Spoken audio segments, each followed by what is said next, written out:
Yes, hello Leo, it's December 2016, Dadhichi here, and it's the last month of the year 2016.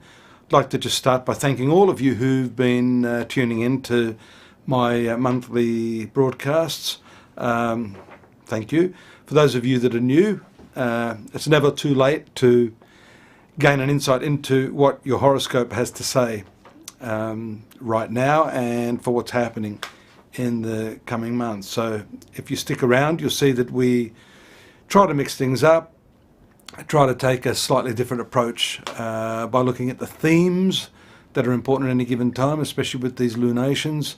And in your case, the new moon that has just occurred in the sign of Sagittarius, which is your fifth house of creativity, spontaneity, competition, offspring, children. It's also got a lot to do with speculation. So all of these areas, Leo, are often highlighted when we see not just the new moon, but right now we see, for example, the position of Saturn and also Mercury there. Mercury will move out of there around the 3rd into your 6th house of work. But that still leaves with it that strong element of speculation, a desire to really lunge forward and gain something at this last month of the year. You could still be wound up. Unlike a lot of people who are winding down, getting ready for the Christmas break, this shows a lot more dynamic energy because that 5th house has a strong impact upon your sun sign, the trinal houses particularly.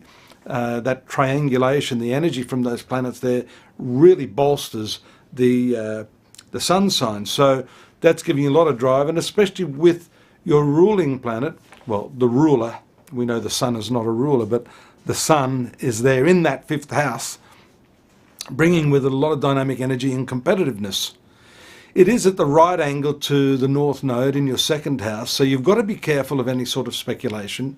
You may not actually be in tune with the general populace or the masses or the think tank, your group. You'll have different ideas right now, and we see that also by the virtue of the fact that that new moon is also in an incredible triangular aspect to Uranus, which is in the other fire sign, Aries, your 9th house.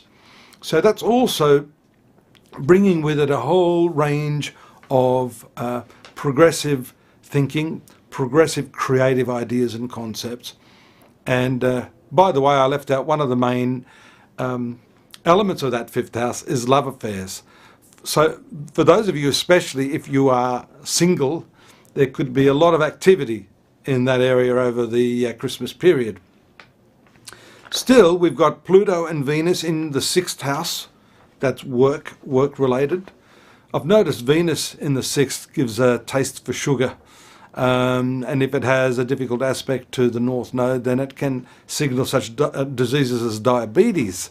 So you have to be careful of that. I'm not saying you'll have diabetes, but I'm saying you'll certainly have a sweet tooth during this Christmas period. That's okay. We'll make an exception just for Christmas. The position of Mars, also one of your friendly planets, being in the 7th house, is usually considered combative. It is a blemish on the horoscope to have Mars in the 7th house. We make an exception for the signs of Leo and Aries, the fire signs, because that is also Pisces, because that is a friendly planet to those sun signs or rising signs. And still, it has its natural way of expressing itself, being in the 7th house. So it is combative. And fortunately, we see that Jupiter has a very nice trine aspect to it from your 3rd house of communication. So I'm not too worried about that. But it also shows and enhances that forecast that your 5th house of love affairs is going to be strongly dominated by Mars in the 7th house as well. It's going to underpin that amorous side of your nature throughout December. It seems like this whole Uranus thing, that progressive thinking, is very big on the agenda. On the 12th, the Sun trines Uranus. That's important again because the Sun is your ruler. But there is a conjunction to Saturn, so that's going to put the brakes on it. Saturn is a more conservative planet. It is also partly ruling your 7th house of relationships. So while you want to go forward and there's opportunity, you've still got a few obstacles there. And notwithstanding the fact that on the 19th, Mercury goes retrograde in that 6th house of work, health, debts. So you need to watch that. You need to pull back that tendency to want to speculate. Mercury will make you do so. It will cause you to review things, to think carefully, and that's going to be in retrograde motion probably till January. I haven't got the January charts here, but I know that it's not going to go direct until into January. So you're best to wait. Enjoy your Christmas break without feeling as though you have to toss a whole lot of money at some sort of speculative venture.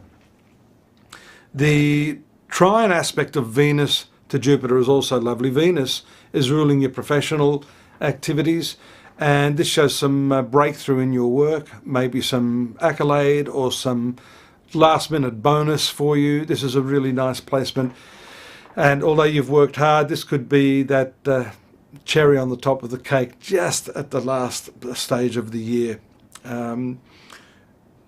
We see Jupiter in opposition to Uranus. That shows some communications difficulties around the 27th after Christmas, with the Sun moving into conjunction of Mercury on the 29th. So these are probably differences of opinion associated with philosophy or belief system. So you need to be careful of that and don't push your idea of the truth down other people's throats. If you can do that, you'll have a nice peaceful Christmas, great opportunities, and I hope you're going to come back in the new year. In the meantime, you can visit the website astrology.com.au for a more detailed analysis. And don't forget, we do have the updates coming very shortly for the year of 2017. Take care, have a great Christmas, and I'll see you soon. Bye-bye.